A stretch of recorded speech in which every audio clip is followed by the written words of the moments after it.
Good morning, Clara. It is Wednesday, February the 9th, 2011.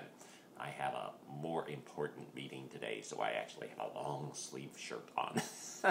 So we have talked to some people about a new project today and need to make a good impression.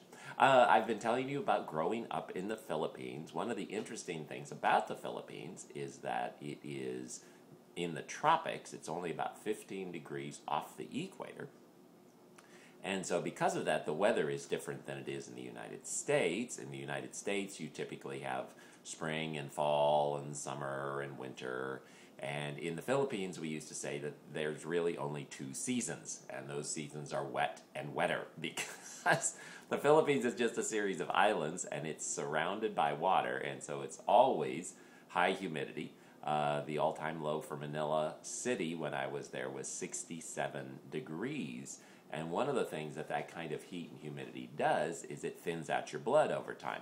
When we first arrived in the Philippines, we would laugh. We would think it was so funny because when it got to be winter, quote unquote, and it was down in the 70s, the Filipinos would start putting on sweaters when it was 70 degrees Fahrenheit.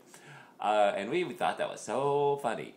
Well, after we had been there for, 4 or 5 years, we would start putting on sweaters when it would get to be 70 degrees because we were cold, because our blood had thinned out to adapt to the heat of the summer times when it would be 95 degrees all the time with 95% humidity.